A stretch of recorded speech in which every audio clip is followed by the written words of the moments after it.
우선 이 세상이 많이 바뀐 것 같아요. 오늘날 우리 이 시대를 명상의 시대라 하거든요. 근데 이제 전 세계적으로 명상 붐이 일고 명상이 이제 사회에서 받아들여진 거죠. 근데 명상이란 게 이제 보면 불교의 핵심이에요. 저 보면 우리가 불교 공부를 해서 그 공부한 거를 자기 거로 만드는 그게 명상이거든요. 그래서 명상의 뿌리는 불교라고 볼 수 있어요. 그러니까 이렇게 이제 불교가 많이 퍼져 있고 이런 시점에 이제 정말 초기 불교가 어떤 거다 하고 이야기하면 사람들이 좀 받아들일 준비가 되고, 이 이제 서양에서 명상도 받아들이면서 서양의 그 뇌과학이 굉장히 발전했어요. fMRI라든지 MRI인데 기능을 보는 MRI가 있어요. 그런 것들이 이제 발전하면서 실제로 명상을 했을 때 어떤 변화가 우리 뇌에서 일어난다, 이런 것들이 이제 많이 밝혀지면서 사람들이 이 명상에 대해서 과학적으로 검증이 됐으니까 신뢰를 하게 됐죠. 근데 아까도 말했지만 이 명상의 뿌리는 불교예요. 불교 명상은 모든 걸 다 가지고 있어요. 그 많은 걸 가지고 있는 속에서 서양 사람들이 필요한 거를 가져간 거죠. 마음 챙김 필요한 마음 챙김, 자애가 필요하면 자애를 가져가고. 이제 그런 가운데 지금 이 시기가 이제 초기 불교를 말하면 뭐 우리나라 독자도 마찬가지고 또 뭐 가능하다면 해외에도 말하면 잘 받아들여질 수 있는 때가 아닌가, 이제 이런 측면이 이 책의 출판하고 시기하고 또 좀 관계돼 있어요. 내 개인적으로는 불교를 접한 지가 한 40년이 됐어요. 이제 불교를 접했을 때 정신과 전공이었어요. 그러다 보니까 자연스럽게 불교를 접해보고 공부해보니까 이것이 내 개인에도 도움이 되지만 정신치료적인, 정신의학적인 의미도 있다 해서 그걸 꾸준히 한 40년을 해보니까 이 불교라는 게 종교적인 차원을 넘어서서 사람들에게 도움이 되고 또 정신적인 문제를 해결할 수 있는 도움이 되고, 그다음 이제 서양에도 지금 그 초기 불교 경전 니까야가 많이 번역됐거든요. 그리고 관심들도 많고, 뭐 미국뿐만 아니라 유럽이 이제 요 시점에 이제 내가 지금까지 공부하고 경험한 거를 알리면 참 좋겠다 해서 좀 출간하게 됐죠. 책 서두에 보면 예. 무언가 배워서 하는 것과 직접 체득하는 것의 차이를 강조하셨는데요. 박사님께서 생각하시는 깨달음이란 무엇이며 진정한 깨달음에 이르기 위해 가장 먼저 해야 할 일이 무엇일까요? 그러니까 이제 아까 말씀하신 대로 아는 거, 그건 우리가 지식이라 볼 수 있어요. 깨달음은 이제 지혜라 볼 수 있는데 그 차이가 뭐냐면 예를 들어서 우리가 그냥 간단한 예를 들게요. 나이아가라 폭포가 뭐 이래 생겼다, 뭐 거대하다, 뭐 이 수량도 엄청나다, 이런 거 그냥 이제 듣는 거하고 가서 직접 보는 건 차이가 있잖아요. 안 그렇습니까? 또 우리가 뭐 책을 봐도 뭐 양자역학이다. 그럼 양자역학이 원자가 이렇게 돼서 어떻게 돌아간다고 실제로 실험을 통해서 이를 보는 건 다르거든요. 이제 그처럼 이 지식이랑 그냥 어제 보면 듣고 이해하는 수준이고 깨달음은 보고 경험하는 수준이에요. 그런 만큼 엄청나게 영향이 있어요. 그래서 이 초기 불교 경전인 니까에 보면 부처님께서 언제나 이런 말씀했어요. 나는 알고 본다. 뭐 순수가 뭐 따로 있는 건 아니에요. 이 보는 게 있는 거예요. 그래서 우리가 이 불교 수행하다 보면 뭐 무상고 무아 이런 말 많이 하잖아요. 무상을 그렇지 머리로 이해하는 거하고 수행을 통해서 어떤 물질이 났다 사라지는 걸 보는 건 차이가 있어요. 그러니까 내가 이래 종종 우리 환자들하고 경험하는 이야기인데, 내가 뭐 생각의 속성이라든지 도움될 만한 이야기를 하면 이해를 해요. 그러고는 그건 머릿속에 없어요. 근데 나는 내가 말한 건 내 머릿속에 다 있어요. 왜냐하면 내가 발견한 거니까. 그건 잊을 수가 없어요. 자기한테 계속 작용할 수가 있어요. 이제 그런 점에서 지식하고 깨달음, 이게 이제 차이가 있고, 그래서 이제 우리가 지식은 굉장히 많아요. 그렇지만 우리가 경험하고 체득하고 직접 본 거는 상대적으로 적어요. 적기 때문에 정말 우리가 깨달음을 얻으려면 이제는 좀 보는 거. 그러니까 예를 들면 내가 이제 수행을 해서 경험해 보면, 내가 2003년도에 미얀마를 가서 이제 한 달간 집중 수행을 했어요. 집중 수행이라는 게 보면은 이제 법당 안에서 보행 명상과 자선을 번갈아 가면서 해요. 그다음에 이제 수행자도 뭐 밥도 먹고 화장실도 가고 뭐 세탁도 해야 되니까 명상홀에서 나와서 생활하잖아요. 그럴 때도 그런 거예요. 이제 그렇게 두 가지로 구성되어 있는데 결국은 본 법당에서 하는 보행 명상도 그럴 때 일어나는 현상을 다 보는 거예요. 그럴 때 몸과 마음이 쓰는 현상을 보는 거예요. 자선도 앉아서 내가 갔던 참매센터는 배가 들어오고 나고 하는 걸 봐요. 그것도 결국은 몸과 마음이 일어나는 걸 봐요. 법당문을 나서서 밥 먹고 뭐 하는 것도 다 몸과 마음을 관찰하는 거예요. 그때 내가 몸과 마음을 정말 있는 그대로, 지식으로서가 아니라 있는 그대로 보니까 몸과 마음이 어떤 건지 알겠더라고. 그 말은 뭐냐면 우리가 태어나는 순간부터 몸과 마음이 있잖아요. 몸과 마음 우리한테 다 보여줘요, 속성. 근데 우리가 안 봐요. 안 보기 때문에 모르는 거예요. 그래서 깨달음을 얻으려면 일단은 봐야 돼요. 좀 생각을 멈추고 보는 거. 이거를 하는 게 굉장히 난 중요하다 봐요. 그럼 이 책을 통해 독자들이 얻어갔으면 하는 보편적인 인생의 지혜가 무엇인지 여쭙고 싶습니다. 그렇죠. 그러니까 이제 뭐 우리는 하여튼 현실을 살잖아요. 뭐 종교는 다 다르고 이념도 다 달라요. 그렇지만 우리는 요 현실을 공유하고 살잖아요. 요 현실을 정확하게 보잖아요. 우리 생각을 내려놓고 정확하게 보면 이 세상이 어떤 곳이고 또 이 세상에서 가장 소중한 건 나잖아요. 또 나의 모든 게 내 속에서 일어나잖아요. 행, 불행, 괴로움, 즐거움 다 나타나잖아요. 나한테서 일어나잖아요. 그 내가 어떤 존재인지를 알 수가 있어요. 근데 부처님은 그거를 이제 열심히 본 거죠. 철저한 노력을 통해서. 그러니까 누구든지 관찰하면 세상이 어떤 곳이고 어떻게 구성됐고 어떻게 돌아간다는 걸 알 수가 있어요. 그건 뭐냐면 세상은 잘 보면 되게 복잡하고 엄청나게 많은 게 있는 것 같아도 생명 가진 게 있어요. 생명 가지지 않은 게 있어요. 두 가지가 있어요. 안 그래요? 생명 가진 거는 종류가 굉장히 많아요. 많지만은 잘 보면 그것도 우리 생명체는 누구나 자기를 가장 소중히 여겨요. 그 소중한 나와 같이 생명 가지만 내가 아닌 남이 있는 거예요. 그래서 어째 보면 이 세상은 가장 소중한 나와 같이 생명 가지만 내가 아닌 남과 어째 보면 생명 가지지 않은 거 자연에서 둘러싸여 있는 거예요. 거기서 잘 보면 어떤 원리에 의해서 나와 남 사이에 어떤 원리가 있어요. 돌아가는 원리가. 나와 생명 가지 않은 뭐 자연이라고 볼 수 있겠죠. 사이에 원리가 있어요. 상호작용 원리가 있어요. 그런 법칙에 따라 돌아가는 거예요. 그거를 우리가 자기 생각을 좀 멈추고 꾸준히 관찰해 보면 그걸 알 수가 있어요. 그리고 우리는 살다 보면 내 중심이기 쉬워요. 그렇지만은 모든 생명 있는 존재는 자기가 가장 소중해요. 가장 소중한 존재라는 걸 알게 돼요. 그런 걸 알게 되면 나 중심이 없어져요. 그러면서 나와 남이 어떻게 서로 공존해야 되나? 그건 나도 좋고 남도 좋은 길을 찾을 수밖에 없어요. 그래서 공존하는 법을 배우게 돼요. 그리고 그 다음에 이 몸과 마음이 어떤 식으로 어떤 속성을 가졌다. 요거를 또 보면 몸과 마음은 우리는 내 몸이다, 내 마음이다 생각하잖아요. 잘 보면은 어떤 인과의 법칙, 어떤 조건, 뭐 고정된 인과의 법칙이나 고정된 조건 아니에요. 그것에 따라 돌아간다는 걸 알게 되고 내가 정말 잘 살려면 좋은 시스템, 좋은 조건을 갖춰야 된다는 거. 고정된 시스템 조건 아니에요. 얼마든지 바뀔 수 있어요. 이제 그런 걸 잘 알게 돼요. 그래서 어렵지 않게 이 세상은 자칫하면 괴로울 수 있는 곳이에요. 그 괴롭지 않게 살아갈 수 있는 길을 알 수 있어요. 정신과 의사로서 어떻게 불교를 처음 접하시게 됐고 또 깊게 수행하신 과정이 먼저 궁금하거든요. 그래서 어떤 계기로 불교의 가르침에 매료되셨고 또 그런 불교의 가르침으로 박사님의 삶의 변화가 있었는지 그게 궁금합니다.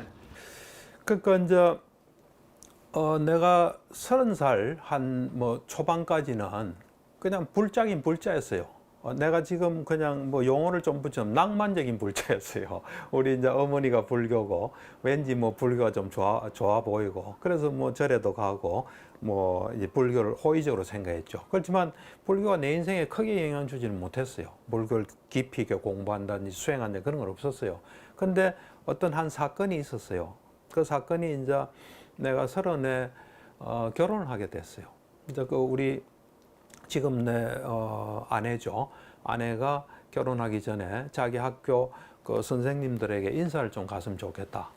그래서 이제 그때 내가 정신과 전공 2년 차였어요. 그래서 병원에다가 좀 허락을 받고 점심시간에 간 거예요. 가가지고 이제 지금 아내의 그 지도교수랑 이제 점심을 먹고 거기 간 데가 동국대학이에요. 동국대학에서 점심을 먹고 병원으로 돌아가려고 하니까 한 사람을 꼭 좀 더 보고 가는 게 좋다. 그래서 이제 간 거죠. 가서 연구실 가니까 계시더라고.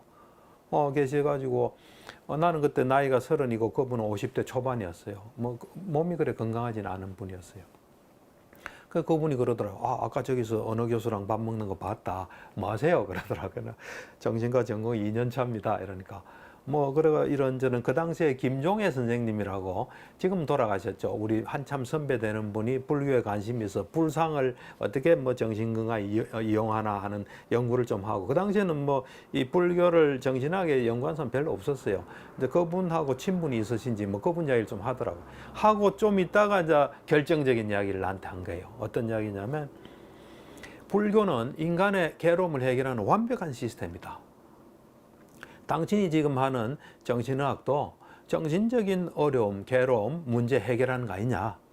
인간의 괴로움을 완벽하게 해결하는 불교의 용어만 조금 바꾸면 훌륭한 정신의학의 체계가 될 거라는 말을 하시더라고요. 저는 그때 진짜 깜짝 놀랐어요. 와, 이런 분이 계시구나. 내가 이분한테 배워야 되겠다. 그래가지고 이제 나와서 그때 이제 우리 지금 집사람한테 그랬죠. 저분이 혹시 제자들을 안 가르치나? 그러니까 그 1년에 한 반씩 만든다 그러더라고. 그럼 그거 나한테 꼭 좀 이야기해 달라. 그래 이제 그분을 만난 게 한 5월쯤이었어요. 5월쯤인데 11월에 새로운 반을 만든다 그러더라고. 그래 이제 그 반에 들어갔죠. 그래가지고 그분하고 인연이 그래 길지는 못해서 한 3년, 2년이 있었는데 이제 그래가지고 그분한테 한 달에 한 번씩 가서 법문 듣고 가르침 듣고 그분은 꼭 숙제를 내줘요. 그럼 이제 숙제를 사유하고 또 가서 점검하고 그랬는데 11월 달에 이제 법문 듣고 12월에 법문을 듣는데 그게 내 인생의 이제 전환점이 됐어요. 어떤 거냐면은 그 불교에서는 업설이라 그래요. 업설. 업이란 건 어떤 원인, 그것도 과보 뭐 이런 거예요. 어떤 행위, 결과 이런 건데 업설에 대해 설명을 하면서 세상이 어떻게 구성이 돼 있고 어떤 원리로 움직인다 하는 걸 말씀하시더라고. 그걸 내가 듣는 순간에 세상을 보는 눈이 열리는 느낌이 들었어요. 그러면서 야, 불교는 진리구나. 내가 죽을 때까지 이거 해야 되겠다. 근데 그런 결심을 했어요. 마음에서 그런 게 일어났어요. 그리고 그 배운 거를 세상이 돌아가는 원리를 배운 거를 내 생활에 좀 적용해 보니까 살기가 좀 편해지더라고요. 그러면서 또 직업이 정신과 의사니까 우리 환자도 이런 원리를 알고 자기 생활에 좀 적용하면 그 사람 삶도 편해지고 정신적인 문제도 좀 도움이 되겠다. 이제 그러면서 불교가 이 정신의학적, 정신치료적인 요소를 가지고 있다. 이걸 내가 좀 해야 되겠다. 이제 이러면서 불교가 단순한 불교가 아닌 거죠. 불교와 정신의학이 이제 같이 가는, 그리고 내 삶도 그렇고 내 직업도 그렇고. 그래가지고 이제 관심을 가지고 꾸준히 했죠. 하다가 내가 뭔가 경험하면 그 경험이 나한테 도움이 되잖아요. 그러면 그 도움된 경험이 누구나 할 수 있는 경험인지 종교를 떠나서 그래서 그게 되면은 내가 또 환자들한테 이야기하고 또 경험하게끔 하고 뭐 그렇게 이제 쭉 했어요. 내가 볼 때는 내 불교 공부 인생에서 큰 어떤 몇 가지 지점이 있어요. 하나가 이제 아까 말한 세상이 돌아가는 원리를 알게 된 거. 이제 그 다음이 2003년에 내가 미얀마를 갔어요. 가서 이제 요즘 말하는 마음 챙김 명상, 사티 명상을 하고 몸과 마음의 속성이 어떤 알게 되고 그때 마음이 어떻게 돌아가는지 알겠더라고. 그래서 왜 우리 환자가 병이 나는지 알겠더라고. 그리고 내 괴로움이 어디서 오는 것도 알겠고 그게 이제 또 큰 사건이었어요. 그 다음에 니까야를 읽으니까 거기서 또 부처님이라는 지혜로운 분과 접촉하니까 많이 지혜로운 느낌 받았어요. 그러다가 이제 이 부처님이 말씀하신 걸 내가 직접 좀 경험해야 되겠다 해가지고 이제 선정을 땄고 또 선정을 기반으로 12연기 과거생도 보고 미래생도 보고 그다음에 윗바사나 수행하고 그래서 2014년에 이제 선정을 얻고 그다음에 내 존재가 실제로 어떤 존재인지 그걸 알고 또 나의 과거생도 보고 또 과거와 현재가 어떻게 연결돼 있나 또 미래생도 보고 물론 미래생은 변화가 나죠. 그러면서 의문이 없어지면서 그동안에 불교와 정신치료 불교는 정신치료적인 요소를 가지고 있고 도움 줄 수 있다가 딱 이래 붙으면서 불교 자체가 훌륭한 정신치료라는 걸 알면서 불교 정신치료라는 체계를 내가 세운 거죠. 세우고 그때부터 사실 괴로움은 없어졌어요. 그러니까 내가 볼 때는 이제 이 불교라는 게 그 어떤 종교적인 차원에 갇혀 있는 게 아니에요. 이 인간의 보편적인 경험과 지혜예요. 네, 그래서 나는 참 불교를 만난 게 행운이라고 생각을 해요. 기존 정신치료와 불교 정신치료의 가장 큰 차이점 무엇이며 실제 치료 현장에서 어떤 효과를 경험하셨는지 좀 구체적인 사례 같은 것들이 있을까요? 우선은 이제 이 다른 치료하고 좀 달라요. 다른 치료와 다른 게 불교 정신치료하는 내 입장에서 체계를 세운 내 입장에서 볼 때는 이 정신적인 문제 앞에 뭔가 있어요. 뭐가 있냐면 괴로움이 있어요. 이 괴로움은 인간이면 겪을 수밖에 없는 괴로움이에요. 왜 겪을 수밖에 없냐면 우리가 살아가면서 원치 않은 게 우리한테 생기면 괴로움이에요. 원치 않은 것은 바깥으로부터 올 수 있어요. 누가 나를 왕따시키든지 뭐 이러면 괴롭잖아요. 그 다음에 이 원치 않은 괴로움이 내부로부터 올 수 있어요. 내부라는 거는 내 몸과 마음에서 올 수 있어요. 몸 같으면 뭐 감기가 걸리든지 뭐 암이 걸리든지 이런 거예요. 또 어떤 사람은 자기가 원치 않은 생각이 자꾸 날 수도 있어요. 이제 그런 것이 있는데 그 괴로움은 피할 수 없어요. 어느 수준에 이르기까지는. 피할 수 없는데 그 괴로움을 올바른 방법으로 처리를 하지 못하고 자기 나름대로 올바르지 않은 방법으로 처리하다 보니까 정신적인 문제가 생긴 거예요. 그래서 보통 다른 치료에서는 정신적인 문제 가지고 막 해요. 근데 불교 정신치료는 이 정신적인 문제 앞에 인간이 실존적으로 겪을 수밖에 없는 괴로움이 있고 이 괴로움을 어떻게 잘못 처리해서 이게 됐나 해서 일단은 이 실제로 오는 괴로움의 처리를 올바로 하게끔 도와주고 오히려 발전할 수 있는 계기로 하고 그 다음에 자기가 자기 상태를 악화시키는 이거를 못하게끔 이제 잘 도와줘요. 그래서 불교 정신치료라는 것은 세 가지 원리에 입각해 있어요. 하나는 세상이 어떻게 돌아가는지를 잘 아는 거예요. 왜냐하면 그걸 잘 알아야 밖에서 오는 괴로움을 해결할 수가 있어요. 두 번째는 내 몸과 마음의 속성을 잘 알아서 내가 적어도 더 이 괴로움은 기본적으로 있는데 그 괴로움을 악화시키는 걸 멈출 수가 있어요. 그 다음에 우리는 순간순간 살아가면서 지혜로 살아가는 그런 세 가지의 기반을 두고 있는 점이 다른 정신치료하고는 좀 달라요. 그리고 또 정신치료의 불교 정신치료의 가장 큰 이점은 뭐냐면 이 다른 정신치료들은 이래 보면은 우리는 실제로 존재하는 것은 두 가지 측면에서 존재해요. 하나는 관습적인 측면에서 존재하고 하나는 궁극적인 측면에서 존재해요. 관습적인 측면에서 존재한다는 건 뭐냐면 우리의 눈, 귀, 코, 혀, 몸 통산적인 정신으로 파악할 수 있는 게 그래서 알 수 있는 게 관습적인 실제예요. 근데 그건 한계가 있어요. 어떤 한계가 있냐면 우리가 이래 보면 손이잖아요. 이건 안 변하잖아요. 내 거잖아요. 그렇지만 궁극적인 이걸 보면 이걸 이루는 궁극적인 물질이 있어요. 그 물질들을 보면 이났다 사라져요. 그럼 내가 어떻게 할 수 없어요. 그런 것들을 볼 수가 없어요. 우리 정신도 마찬가지예요. 내가 어떤 기분 나쁜 생각을 하면 우리는 그냥 통상적인 정신을 보이던 내가 기분 나쁜 생각하고 좀 기분이 나쁘다 이 정도지 정신인식 과정이라는 걸 볼 수가 없어요. 우리가 기분 나쁜 것에 주의를 탁 기울이면 그것이 하나의 의문전향이라는 정신이에요. 그 다음에 속행이 7번 일어나요. 그러면서 그것이 우리한테 영향 주는 이런 건 볼 수가 없어요. 근데 이 불교 정신치료는 뭐 치료자가 경험해서 보든 안 그러면 믿음을 가지고 요래 되구나 해서 하든 정확하게 알 수가 있어요. 그래 되면 그게 왜 중요하냐면 우리는 순간순간 마음이 일어나잖아요. 유익한 마음이 일어나면 유익한 어떤 정신인식 과정이 벌어져요. 그래서 우리한테 좋은 영향을 줘요. 좋은 영향이라는 것은 일단 좋은 물질을 만들어내요. 그 다음에 좋은 정신이 있게 돼요. 그 다음에 그것이 결과를 가져와요. 그러니까 그리고 또 우리는 이 관습적으로 있기 때문에 그냥 내가 이렇게 좀 화가 나구나, 기분이 나쁘구나, 그 상태에 있기 쉬워요. 근데 불교 정신치료는 부처님 말씀에 의하면은 우리 정신은 1초에 1조 번 일어나요. 1조 번. 엄청나게 많이 일어나는. 그러니까 우리가 불안하다면 불안 계속 느끼는 거지 불안 속에 있는 게 아니에요. 그래서 그거를 딱 아는 순간에 작업을 할 수가 있어요. 그러니까 보통은 내가 이래 보면 서양 정신치료에서는 감정을 되게 중요시해요. 감정을. 근데 불교 정신치료적인 입장에서 볼 때는 감정은 결과예요. 우리가 대상을 어떻게 보느냐에 따라 또 어떤 마음을 일으키냐에 따라서 요 감정이 따라오는 거예요. 그래서 내가 불안하다, 우울하다 하면 우울하게끔 보고 있는 게 있는 거예요. 그 보는 걸 바꾸는데 빨리 바꿀 수 있어요. 그런 측면에서 차이가 있어요. 그래서 내가 이제 내한테 이래 상담받는 사람은 기본적으로 세상이 어떻게 돌아간다는 걸 좀 이해하게 돼요. 그 다음에 내 몸과 마음의 속성이 어떻다는 거, 어떻게 내한테 좋게 잘 하루 순간순간 살아가야 되나 이런 걸, 그 다음에 세상을 살아간 지혜를 많이 얻을 수 있어요. 그래서 좀 어찌 보면 근본적인 치료라 볼 수 있고 사람을 바꿀 수 있어요.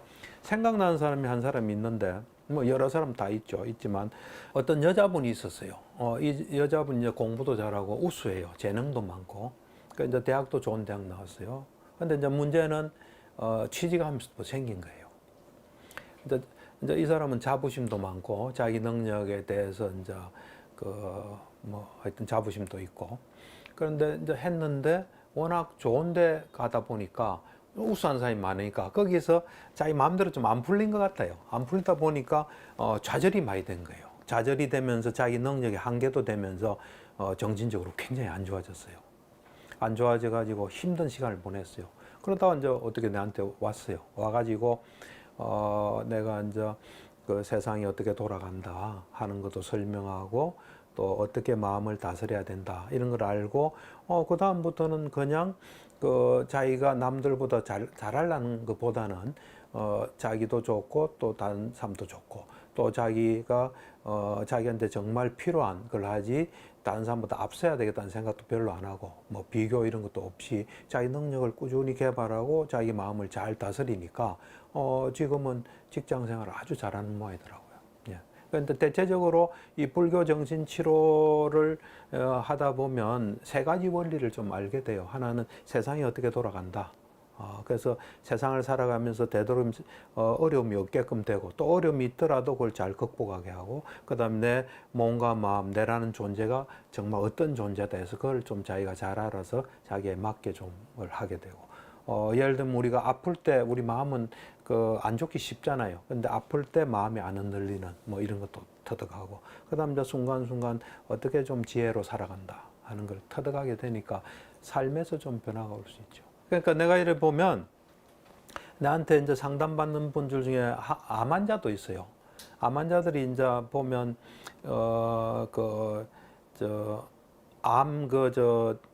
항암제 맞잖아요. 그거 진짜 힘든 모양이더라고. 그럴 때 이제 보통은 항암제를 맞고 나면 그로기 상태가 돼요. 근데 내하고 상담하신 분 좀 특이한 사람인 것 같아. 내가 항암제를 맞았지만 지금 내가 뭐 할 수 있는 게 뭘까? 하면서 뭐 손을 조금 움직여 보는 거죠. 손이 제대로 안 움직이지는 모양이더라고. 움직여 보고, 그 다음에 또 좀 걸어가 보고. 다른 사람 다 누워 뻗어 있는데, 자기는 그냥 자기가 할 수 있는 거 조금 걸어가 보는 거죠. 그러더라고. 여기서 한 저 정도까지 몇 시간 걸렸다 그러더라고. 그런데 그게 변화를 일으켜요. 그게 그런 식으로 하다 보면 이 몸이 이제 마음이 그런 식으로 영향을 주니까 이 몸이 마음을 따라가더라고. 그래서 다른 사람하고 확연하게 다른 결과를 가져와요. 우리 요즘 김영석 교수님이라고 있잖아요. 철학가 교수님. 지금 만 105세인데 그분이 몇 년 전에 이런 이야기를 했어요. 나이가 들면 몸이 늙는다. 그렇지만 정신은 계속 공부할 수 있다. 뭐 꼭 수학 문제 푸는 것만 공부는 아니잖아요. 잘 관찰하고 마음 다스리는 공부잖아요. 그래서 정신이 많이 발전하게 되면 몸이 정신을 따라온다 그러시더라고. 그러면서 그 뒤엔 또 이런 말씀하더라고. 나의 청년 정신이 노인 몸을 업고 다닌다. 그러니까 그것도 정신이 몸을 움직일 수 있다는 거 아니에요. 아까 그 암 환자 이야기도 똑같은 맥락이에요. 그러니까 이 몸이란 건 물질이기 때문에 자연 법칙을 따라요. 그렇지만 새로운 조건을 만드는 것은 정신이에요. 그 정신에서 뭔가 시도하고 또 몸을 무리하지 않게 할 수 있는 건 하게 하면 또 변화가 올 수 있어요. 근데 그런 걸 하여튼 불교 정신치료에서는 자꾸 이야기하는 거예요. 내가 이런 이야기를 해요. 환자분들한테. 어떤 사람은 돈이 없어서 힘든 사람이 있다. 내 눈으로 볼 때는 돈 없는 걸 견디지 못하는 정신이 있다. 또 어떤 사람은 그 건강이 안 좋아지면 힘든 사람이 있다. 그 사람은 이 건강이 안 좋은 걸 견디지 못한 마음이 있다. 어떤 사람은 친구가 없어 힘든 사람이 있다. 그 친구 없는 걸 견디지 못한 마음이 있다. 사람들은 여 위에 것만 치중하는데 밑에 정신을 개발하면 어떤 것도 우리를 괴롭지 않게 할 수 있다. 그게 이제 불교 정신치료가 주장하는 거죠. 현대인들이 부처님의 상상할 수 없을 만큼의 노력이라는 문구를 어떻게 이해하고 일상생활에서 어떻게 적용할 수 있을까요? 그러니까 이제 우리 이 초기 불교를 이래 보면 그거 다 역사적인 사실이에요. 역사적인 사실인데 이제 부처님께서 깨닫고 난 뒤에 이제 숙명통이라는 게 있어요. 과거생을 보는 능력이 있어요. 부처님 이제 과거생 보는 게 엄청난 능력이었죠. 그래서 부처님도 궁금했을 거 아니에요. 내가 어떻게 부처가 됐나. 그래서 쭉 보니까 오늘날 부처가 되기까지 관계된 사람이 하나 있었던 거예요. 그게 사아성지 10만급이에요. 10만급 전에. 아성지라는 건 셀 수 없는 시간이에요. 급도 엄청나게 많은 시간인데 사아성지 10만급 전에 수메다라는 사람이 있었던 거예요. 그 수메다라는 사람을 이제 부처님은 숙명통에서 자세히 아니까 잘 보니까 뭐 매일 보듯이 하루하루 보듯이 보니까 이 수메다가 그 이제 가문이 좋은 집에 태어났어요. 옛날에 가문이 좋다는 거는 7대에 걸쳐서 가문이 좋은 거예요. 가문이 좋다는 건 돈도 많다는 거예요. 그다음 사회적인 지위도 높은 거예요. 그래서 수메다가 그 집에 태어났는데 부모가 일찍 돌아가셨어요. 그래서 이제 수메다가 어린 나이에 주인이 된 거죠. 그러니까 재산 관리인이 주인님의 재산을 좀 보여드리겠습니다. 그러니까 옛날에 은행이 없으니까 창고 갔을 거 아니에요. 창고에서 이거는 아버지가 남겨준 거예요. 어머니가 할아버지, 뭐 할머니 쭉 하니까 이 수메다가 과거생에 많이 닦은 것 같아요. 많이 닦지 않고는 그런 말 하기가 힘들어요. 이분들은 그 재산을 모아놓고 가져가지도 못하고 다 놔두고 가셨네요. 나는 이제 이 재산을 가져갈 수 있는 재산으로 만들겠다 딱 그래요. 가져갈 수 있는 재산이라는 건 남한테 보시하는 거예요. 그래서 왕한테 찾아가서 내가 이런 걸 가난한 사람한테 나누고 주고 싶다. 왜냐면 왕한테 허락 안 받고 하면 반란 일으키나 이래가지고 잡혀갈 수도 있거든요. 그러니까 그렇게 하라고 해가지고 북을 둥둥 치면서 다 나누어주고 딱 이런 생각을 해요. 이 사람의 삶에는 괴로움이 있다. 괴로움이 없는 경지도 있을 것이다. 태어남이 있다. 태어남이 없는 경지도 있을 것이다. 나는 이 경지를 찾아서 이 경지가 분명히 있는데 안 찾으면 내 잘못이다. 해가 히말라야로 들어가요. 그래가 히말라야에서 수행을 해서 8선정 50통을 얻어요. 그러니까 색계 4선정, 무색계 4선정을 얻고 그 다음에 오신통, 누진통은 딱 뺐어요. 누진통이 되면 아란이 되거든요. 누진통 빼고 8선정, 오신통을 얻고 유유자적하게 있다가 그때 이제 연등불이라고 부처님이 출연해요. 그러니까 이제 사람들이 막 가니까 자기도 이제 간 거예요. 가가지고 부처님한테 이제 부처님을 딱 보는 순간에 마음이 확 바뀌어요. 어떻게 바뀌냐면 그전에는 자기의 괴로움 없는 경지를 추구했다가 부처님을 보는 순간에 나도 저분처럼 모든 사람의 괴로움을 없애는 법을 깨치고 열반에 들어야 되겠다. 그게 이제 부처가 되는 마음이거든요. 그래가지고 부처님한테 예배를 하니까 부처님께서 연등불이 딱 보니까 이 부처가 될 사람이에요. 그래서 당신은 사성지 10만급 후에 부처가 된다. 당신 아버지는 누구, 어머니는 누구, 당신 이름은 뭐고, 당신의 상수 제자는 누구, 뭐 쫙 다 이야기해줘요. 그러니까 이제 아까 이제 질문에 대한 답이에요. 이 수메다가 딱 듣고 부처는 거짓말 할 리가 없다. 내가 부처가 될 수 있겠구나. 그럼 부처 되는 준비를 해야 되겠다. 하면서 과거에 부처가 된 사람이 어떻게 해서 됐는지를 본 거예요. 보니까 10가지 덕성을 완성하고 된 거예요. 이게 이제 중요한 이야기예요.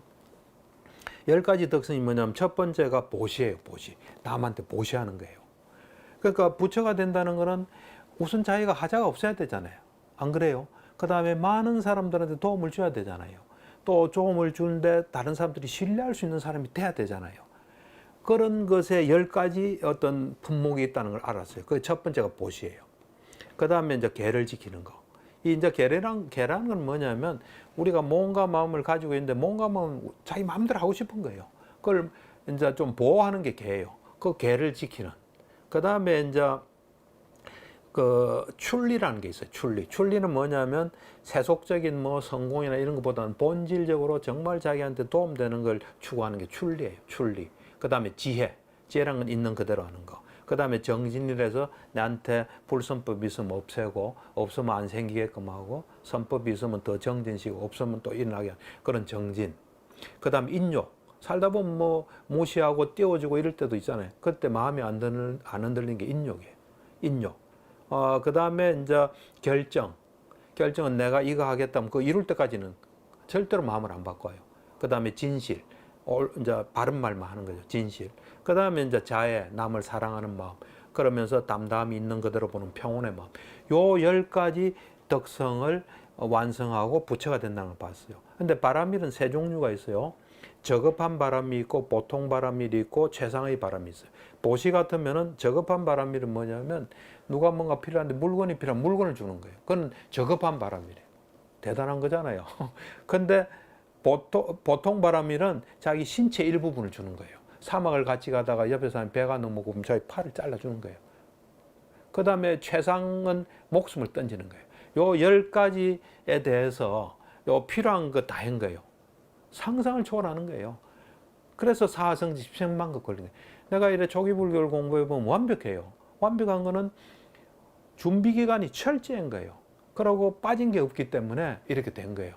그래서 우리가 이제 현대인이 여기서 아이디어를 얻을 수 있는 건 뭐냐면 누구든지 성공하고 편안하고 좀 지도자가 되고 싶은 사람 이 10가지를 갖추면 잘 돼요. 내 같은 치료자 같으면 요 10가지가 있으면 좀 돼요. 그래서 10가지를 그냥 그 이름 정도만 하면서 조금씩 개발해 나가면은 좀 도움이 되지 않을까. 좀 이해가 되나요? 예. 그런 점에서 의미를 찾을 수 있지 않나 싶어요. 불교는 대단해요. 왜냐하면 부처님께서 이 불교 만드는데 엄청난 시간이 걸렸고 꼭 필요한 거 다 한 거예요. 그래서 대단한 거예요. 현대인들이 이러한 탐진 치로 인해 많이 고통을 받고 있고 이 삼독을 벗어나기 위한 현실적인 조언을 해주신다면 그렇죠. 사실 근데 이제 참 그 삼독에서 벗어나긴 진짜 어려워요. 왜 어렵냐면 우선은 우리 앞에 뭐가 벌어지잖아요. 누가 나한테 뭐 욕을 할 수도 있고 뭐 여러 가지가 일어나잖아요. 일어난 일을 정확하게 보기가 힘들어요.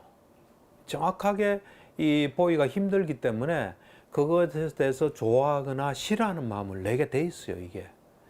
근데 이제 수행을 많이 하고 관찰도 많이 하고 또 연기법도 알고 이러다 보면 뭐든지 일어나면 그것이 인과의 법칙상 일어났다는 걸 알게 돼요, 그러면. 우리가 보통 화를 낸다는 거는 일어난 일에서 이건 잘못된 거야, 나쁜 거야, 이거는 바람직하지 않아, 이렇기 때문에 화를 내는 거예요. 또 그리고 일어난 일에서 만족스럽지 않기 때문에 이런 게 일어났어야 되는데 하는 게 또 욕망이에요, 욕망.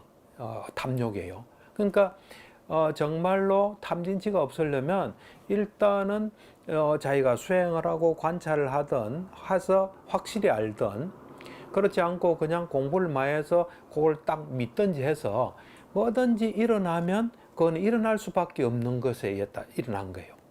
그걸 통해서 내가 발전할 수 있는 계기가 되는 거예요. 어떤 발전이냐면 이걸 통해서 다른 사람이 이렇다는 걸 알 수 있잖아요. 또 세상이 이렇다는 것도 알 수 있잖아요. 또 내가 거기에 반응하는 나를 보면서 내가 이런 존재라는 걸 알잖아요. 그래서 거기서 뭔가 알고 난 뒤에 나를 더 보강하는 게 될 수 있어요. 그런데 우리는 내가 보면 일어난 일에서 상처만 받아요. 배우지를 못하고. 내 눈으로 볼 때는 세상에 있는 뭐 실패다 성공이다 나는 그런 말 별로 좋아하지 않아요. 그냥 일어날 수 있는 일이 일어나는 거예요. 내가 살아가면서 사업을 했는데 세상에 맞지 않으면 그 실패가 되는 거예요. 그럼 거기서 뭘 보강해서 또 하면 더 발전이 되는 거예요. 예를 들면 우리가 수학 문제, 아는 문제만 풀면 뭐 발전이 있나요? 모르는 거 풀 때 발전하잖아요. 마찬가지예요. 그러니까 우리가 이제 잘 보면 언제나 좋은 일만 벌어지는 거예요. 새로운 경험하게 되고 경험해서 내가 더 보강되고 그런 거예요, 이렇게. 그게 이제 안 되니까 자꾸 탐진치 속에 일어나면 이거 잘못됐다, 세상이 뭐 이렇다는데 정말 잘 보면 내가 계속 발전할 수 있는 거예요. 예. 그러니까 예를 들면 어떤 사람 이런 사람도 있어요. 아, 배고파서 뭘 먹었어요. 근데 소화가 안 돼요. 아, 나 그거 괜히 먹었다 이런 생각하는 사람이 있는데 그래 생각하면 안 되고 아, 내가 아무리 배고파도 이 음식은 소화가 어려운 걸 내가 이번에 알게 됐다. 그렇게 딱 해야 돼요. 앞서 강조하신 이 탐진치를 그냥 지식으로 아는 것과 깨달음으로 아는 것으로 봐도 되겠네요. 그렇죠. 탐진치도 이제 오랜 관찰. 나는 그 인과의 법칙을 내 최초로 이래 그 전에도 내가 85년도에 뭐 불교 접하면서 다 배웠죠. 근데 내 눈으로 확인한 거는 2003년도에 내가 미얀마를 가서 보행 명상을 했어요. 보행 명상을 하면서 보행 명상에 발이 들고 가고 놓는 걸 계속 보는 거예요. 그러다가 잘 보니까 발을 들고 그냥 의도가 있어야 발이 들리더라고. 거기서 내가 의도가 있어야 이게 되구나. 의도가 원인이고 드는 건 결과구나. 그러면서 다 보니까 전부 다 원인 결과예요. 그러니까 이제 좀 그런 뭔가 약간의 깨달음적인 게 있어야 돼요. 그런 그 없이 그냥 하는 거는 그러니까 우리는 언제나 우리 머릿속에 든 것에 영향을 받아요. 예를 들어서 내가 뭐 어떤 사람한테 얻어맞을 수도 있고 모욕당할 수도 있고 사업에서 뭐 부도날 수도 있어요. 그 순간에 이 인과의 법칙에 따라 일어났다는 게 머릿속에 있어야 그거를 잘 받아들이게 돼요. 그렇지 않고 그 머릿속에는 나 망했다. 너 절마 때문이다. 뭐 이러면 안 되죠. 박사님께서는 윤회가 있다고 단언하시는데 그럼 이 업과 윤회의 법칙을 현대인들이 어떻게 이해하고 삶에 적용할 수 있을지. 그렇죠. 뭐 이제 예류자가 되려면 어떻게 하는 윤회가 있다고 하면 이제 예류자가 돼야 돼요. 그러니까 이제 업과 윤회의 법칙은 참 이해하기 힘들어요.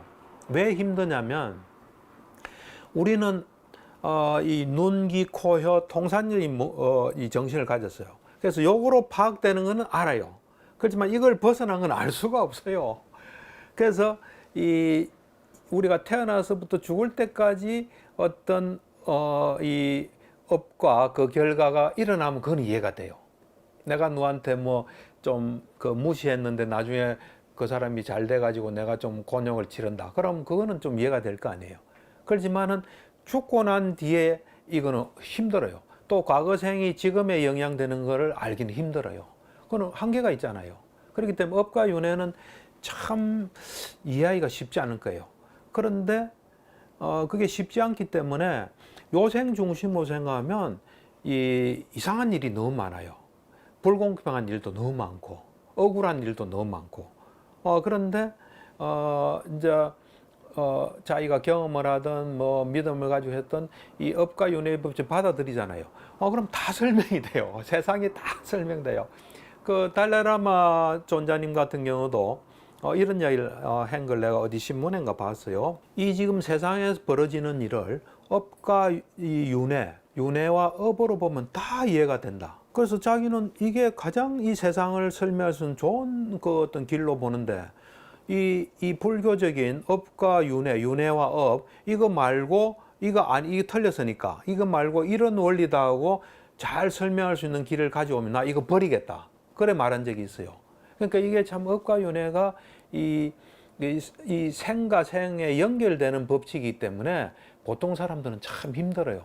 근데 이제 경험을 하면 또 알 수가 있어요. 어떤 경험이냐면 우리 이 세상에 존재하는 거는 관습적인 어떤 거로 존재하는 게 있고 궁극적으로 존재하는 게 있어요.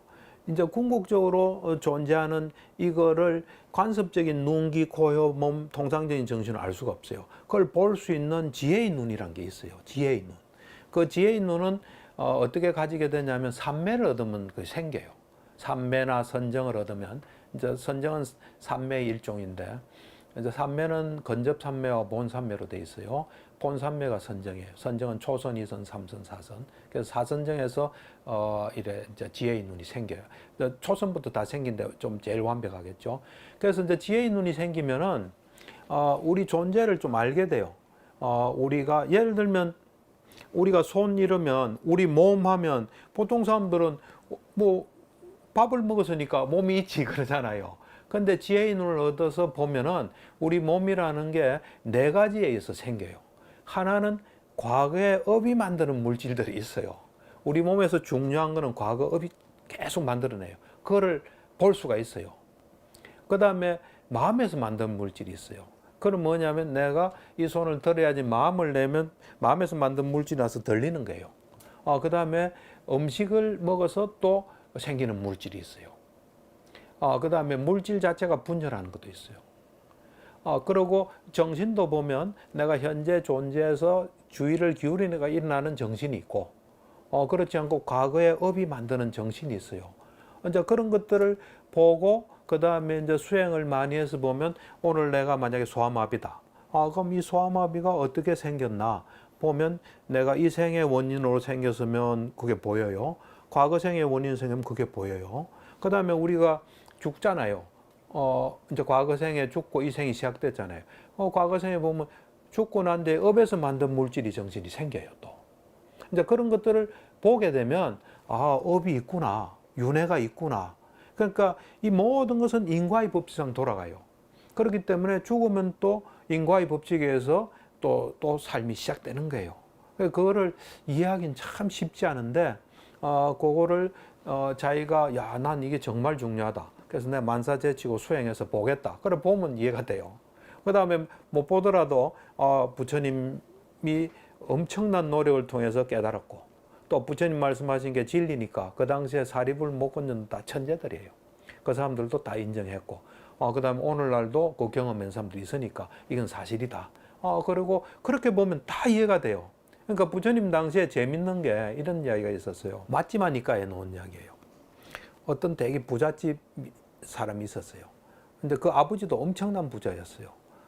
근데 그 아버지는 죽었어요. 그래서 이제 부처님이 하루는 이제 이 집을 찾아왔어요. 부처님은 그냥 찾아가진 않아요. 다 인연이 됐을 때 보통 그걸 볼 수 있는 능력이 딱 찾아가니까 이 아들이 우리 아버지 어디 태어났습니까? 좋은 데 태어났지 않을까? 당신 아버지는 지금 당신이 키우는 개로 태어났다. 믿을 수가 없잖아요.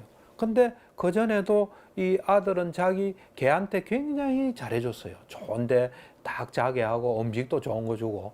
근데 그 말을 믿을 수가 없으니까 이 부처님이 증명을 해요. 어떻게 증명하냐면 요 개로 태어난 요 아버지 있잖아요. 이 사람이 숨긴 보물을 개를 어떻게 움직여가지고 찾아내요. 그러니까 아들이 믿을 수밖에 없잖아요. 그러니까 이제 이 아들이 질문을 해요. 왜 세상에는 많은 다양한 사람들이 있습니까? 어떤 사람은 빨리 죽고, 어떤 사람 일찍 죽고, 어떤 사람 병이 많고 병이 없고, 잘생기고 못생기고 쫙 이야기를 해요. 그게 어떻게 해서 그래 됩니까? 하니까 부처님께서 그걸 쫙 이야기해요. 예를 들면 이제 오래 사는 사람, 또 단명하는 사람. 이 오래 사는 사람은 이 생명을 이렇게 귀하게 남 죽이는 걸 안 하고 살리게끔 한 사람 오래 살고, 또 그렇지 않고 남을 이제 죽였다든 이러면 짧게 산다. 뭐 그래 하면 이제 지옥에 태어나거나 사람으로 태어나면 이렇다.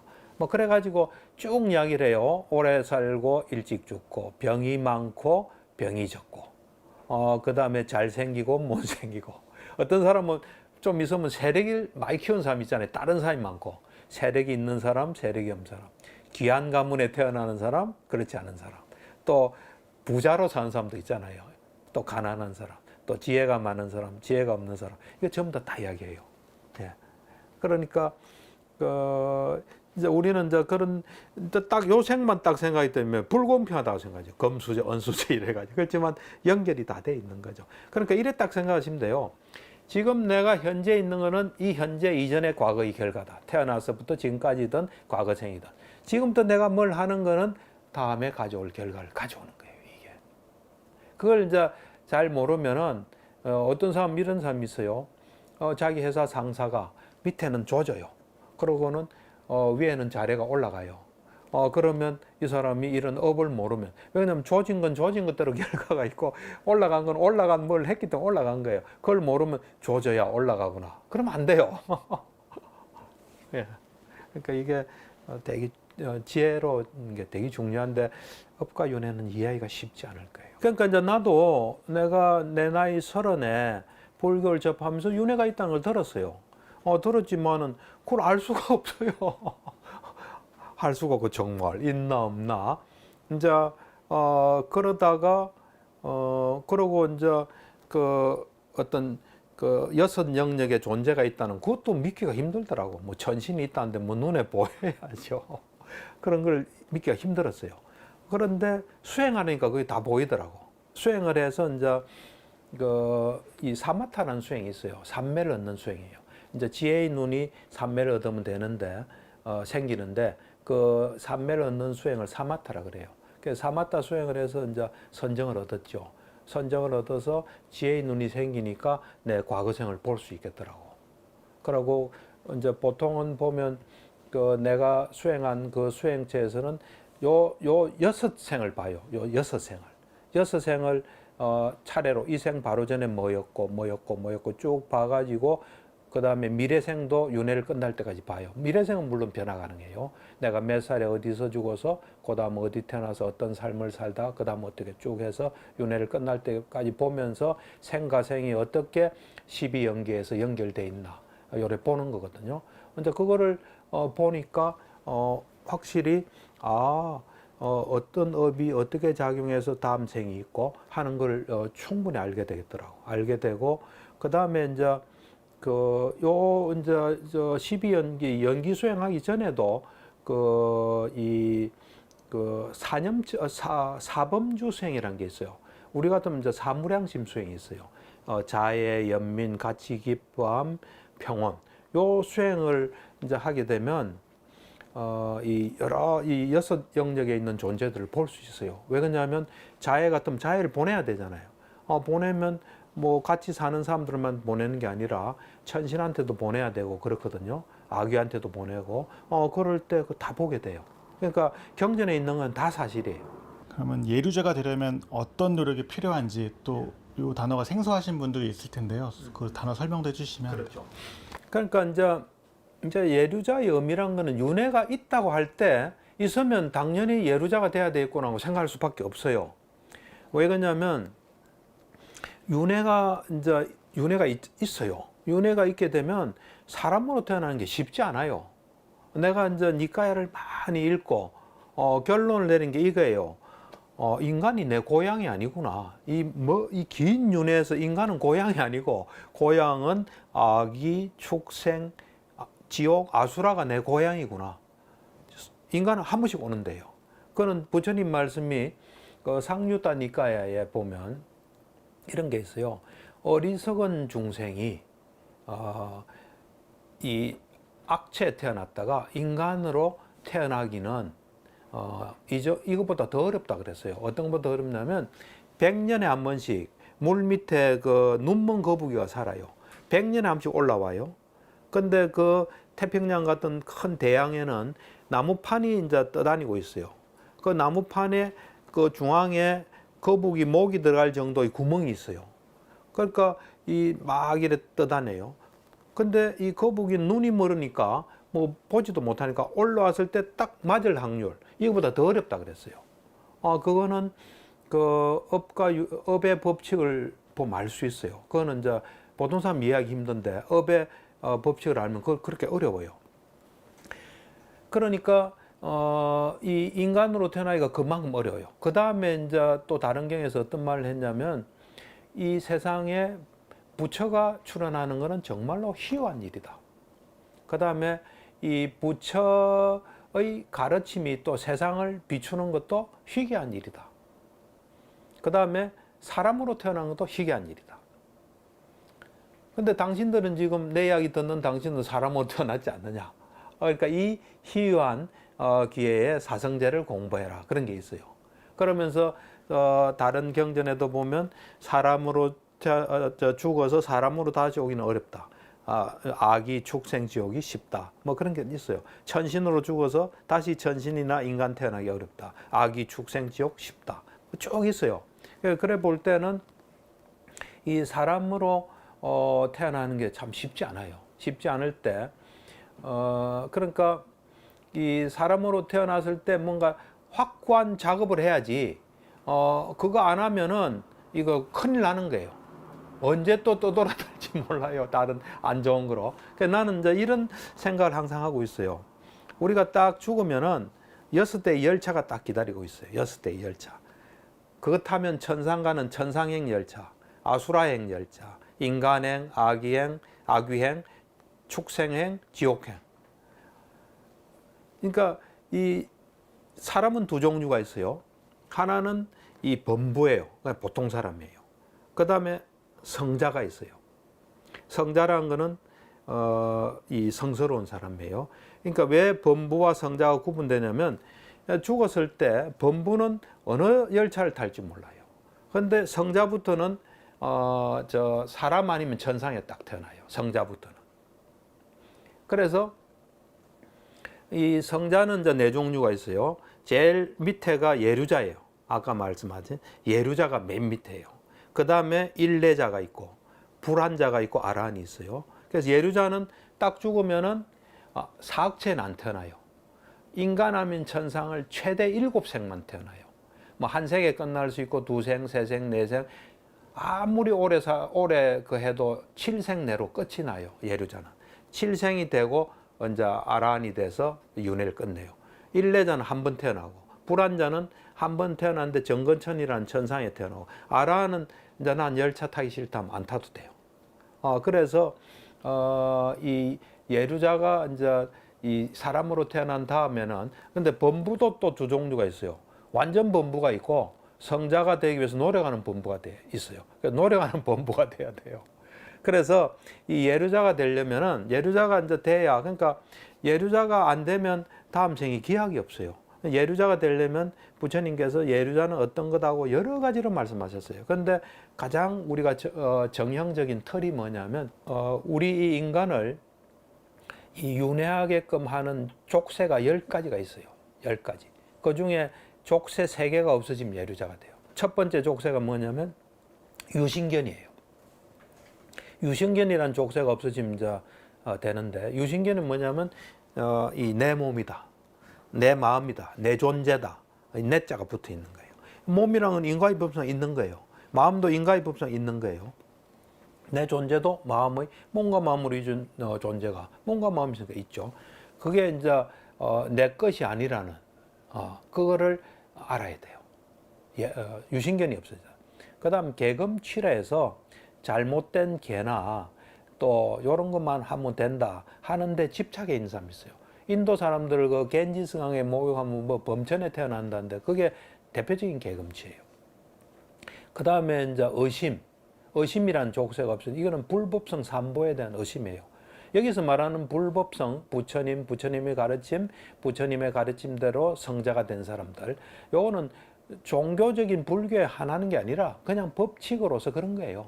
요 세 가지의 부처님과 부처님 가르침과 부처님 가르침대로 하면 성자가 된 그룹을 의심하는 것은 윤회를 하게 하는 족쇄예요. 요 세 개가 없어지면은 보통은 예류자가 된다 그래요.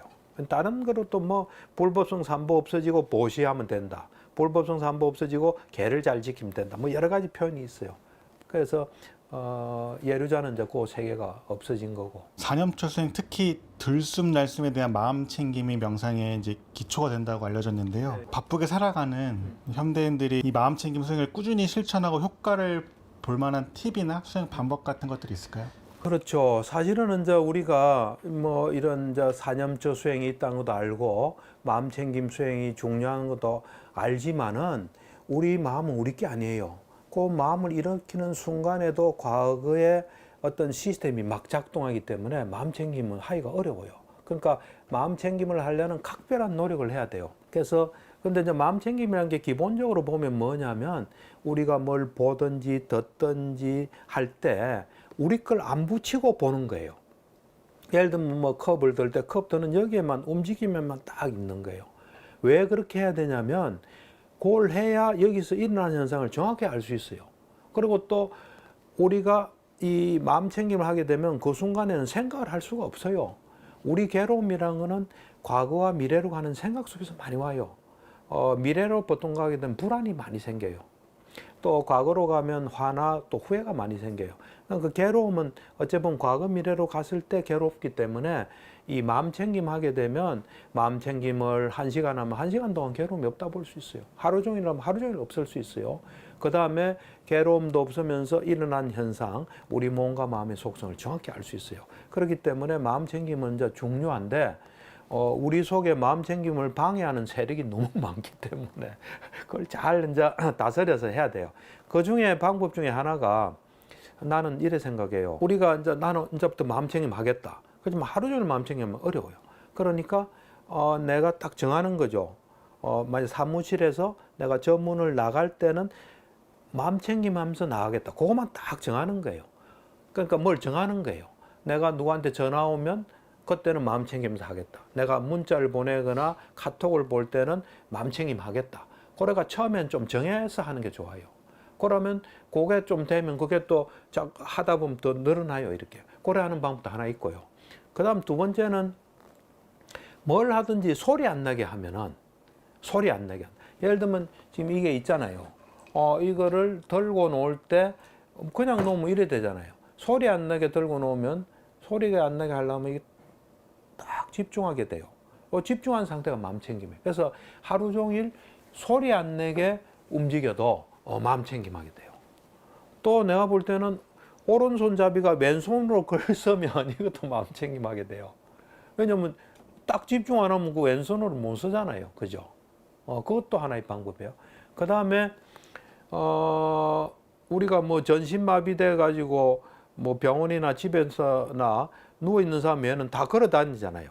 걸어 다닐 때 또 이 마음 챙김 할 수 있는 게 있어요. 어떻게 마음 챙김 하냐면 나는 걷기를 좀 배웠어요. 어떤 특별한 분한테 배웠는데 그 걷기에 보면은 걸을 때 3가지 요소를 갖추어서 걸어야 돼요. 처음에 발과 다리에서 하나 갖춰요. 발과 다리를 갖추는 건 일자와 걸을 때 종아리를 쫙 펴면서 걸어요. 그래 해야 되는 이유는 있어요. 그건 뭐 생략하고. 그 다음 몸통에서 갖춰야 될 거는 배를 넣고 가슴을 좀 내는 거예요. 그 다음에 팔을 쭉 뻗고 반동으로 오고. 요 3가지를 갖춰서 걸으면 생각하기 힘들어요. 그래 그러면 몸에도 좋고 생각도 수도할 수 있어요. 그러니까 여러 가지 어떤 방법이 있어요. 그런 방법을 예를 들면 뭐 주부 같으면 나는 설거지 할 때는 마음 챙김 한다든지 뭐 하여튼 좀 정해서 하여튼 시작이 중요해요. 뭐 하나도 자기가 할 수 있는 거 시작하다 보면 그게 또 자리 잡을 수 있어요. 생로병사를 안다면 절박함을 일으켜 대비해야 한다라고 하셨는데 사실 뭐 저부터 해서 먹고 사는 문제가 바쁘다 보니까 절박함을 느끼지 못하거나 어떻게 하면 이 절박함을 건강하게 일깨우고 수행의 동력으로 삼을 수 있을지. 근데 이제 사실은 그 절박함이라는 게 그것도 윤회가 가정되지 않으면 참 힘들어요. 내가 이래 보면 내 주위에서 이 불교 공부 수행 열심히 하는 사람 다 윤회 믿는 사람이에요. 이제 절박함도 보면 이제 이 생로병사가 절박함의 원인이라 봐요. 생로병사를 정말 있는 그대로 보면 절박함이 일어날 수밖에 없어요. 내가 주위에서 본 분들도 보면 스님 된 분들 이야기 들어보면 나 언제 죽을지 모른다. 대비 없이 죽으면 큰일이다. 그래서 스님 됐다고 그러더라고. 근데 이제 생을 이 정확하게 보면 생이 모든 괴로움이 시작이에요. 지금은 생을 다 축복이라 보잖아요. 그렇게 보지 않고 생을 정말 정확하게 보면 태어나는 순간 몸과 마음 가지면 몸과 마음에서 올 수 있는 고통 피할 수 없어요. 그래서 사실 태어난다는 건 끔찍한 거예요, 사실은. 어찌 보면 다 시작이에요. 그런 정도로 절박함으로 보면 내가 다시는 태어나지 않아야 되겠다. 그 다음에 내하고 관계없이 나이 들고 늙고 죽잖아요. 이런 걸 정말 있는 그대로 보는 절박함이 있다면 그리고 이거는 또 죽는다고 끝이 아니고 또 이런 게 반복된다. 이렇게 되면은 이거에 대해서 대비해야 되겠다. 내가 지금 살아있는 동안도 잘 살지만 또 죽고 난 뒤도 내가 대비해야 되겠다. 그래서 그 우선순위를 지금 이 삶도 이제 잘 살지만 잘 사는 것도 남을 뭐 해치가면서 잘 사는 거는 과보를 남겨요. 남도 도와주고 보시도 하면서 남과 더불어 잘 살면서 또 다음 삶에 대한 예류자가 된다든지 이제 그런 거에 대한 대책을 한다 이래 되면 그게 가장 우선순위가 돼요. 일에서. 우리가 우선 그러니까 내 첫 번째 스승이신 분이 항상 이런 이야기를 했어요. 불교 공부를 주업으로 삼아라 그랬어요. 우리는 불교 공부가 부업이기 때문에 뭐 이거 한다고 시간 다 보내다가 그냥 죽는 거예요. 안 그래요? 그러니까 우리가 언제 죽을지도 모르는데 내가 뭐 대비 없이 죽는 건 곤란하다. 그게 이제 생로병사에 대한 있는 그대로의 절박함이 생기면은 그것을 이 대비가 가장 주업이 되고 그 다음에 그래도 난 살아야 되니까 내 가족도 챙겨야 되니까 또 일하면서도 이 일과 수행을 붙일 수가 있어요. 일과 수행이 붙어야 돼요. 붙는다는 건 뭐냐면 내가 일하면서 현재에 집중하고 또 일하면서 지혜를 닦는 그런 순간들이 자꾸 되게 하면 돼요. 근데 그게 아닌 그냥 막 일하는 데만 너무 지치면 곤란해요. 인생의 의미가 뭔지 모르겠다. 왜 살아야 되는지 모르겠다. 이 고민을 토로하시는 분들에게 이번 생에 예루자가 되는 방법이 있다면 한번 소개시켜 주실 수 있으신가요? 그렇죠. 그러니까 이제 사실은 인생의 의미를 모르겠다. 내가 왜 살았는지 모르겠다. 좀 그 사람들은 힘든 사람이에요. 왜 그러냐면 어떤 사람은 종교에 의해서 뭐 나름대로 그런 게 생긴 사람도 있고 또 재밌게 사니까 그 자체가 좋아서 내가 죽을 때까지 재밌게 살겠다는데 지금 그런 말을 한 사람들은 그런 재밌는 길도 별로 없고 또 뭐 어떻게 해야 될지도 모르겠고 이런 사람이기 때문에 사실은 예류자가 돼야 된다면 그 사람 더 괴롭게 만드는 길일 수도 있어요. 불편한 진실일 수도 있어요. 그렇지만 이제 나를 찾아온 사람이 여기 찾아오는 것도 그리 쉽지 않거든요. 와서 정말 이 인생의 의미가 뭡니까 하면 난 답은 가르쳐 주는 게 좋죠. 그럴 때 이제 윤회 이야기도 하고 그다음에 예류자가 돼야 된다 하고 이제 이야기를 해주죠. 그럼 이제 뭐 사람에 따라서 이제 또 노력도 하겠죠. 이제 예류자가 이제 돼야 되는 거는 뭐 아까도 이야기했지만 예류자가 안 되면 정처 없는 그 길을 떠나는 게 좀 심하게 말하면 그 홍수가 나서 떠내려가는 거예요. 떠내려가다가 어디 걸릴지도 모르고 떠내려가는 거예요. 그래서 확고한 이제 찾는 게 예류자인데 이제 예류자는 세 가지 족쇄가 없어져야 돼요. 그 유신견이라는 족쇄, 내 몸이다, 내 존재다, 내 마음이다 이게 없어져야 되고 개금칠에서 뭐 이제 잘못된 계를 지키면 된다. 그러면 나는 내 다음 생이 확보된다. 또 내지는 이거 하면 된다. 이런 게 이제 개금치예요. 그런데 집착하는 거예요. 그 다음에 이제 부처님과 부처님 가르침 또 부처님 가르친 대로 성자가 된 그룹에 대한 의심 이게 이제 없어져야 되는데 요게 없애는 내 나름대로 생각하는 방법이 있어요. 우선은 이제 이 유신견을 없애려면 아침에 눈 떠서부터 현재에 집중하면은 이제 근데 예외가 있어요. 생각이 탁 났는데 그것도 현재긴 하지만 생각은 그냥 스톱하는 게 제일 좋아요. 왜냐하면 생각은 함몰되기 쉬워요.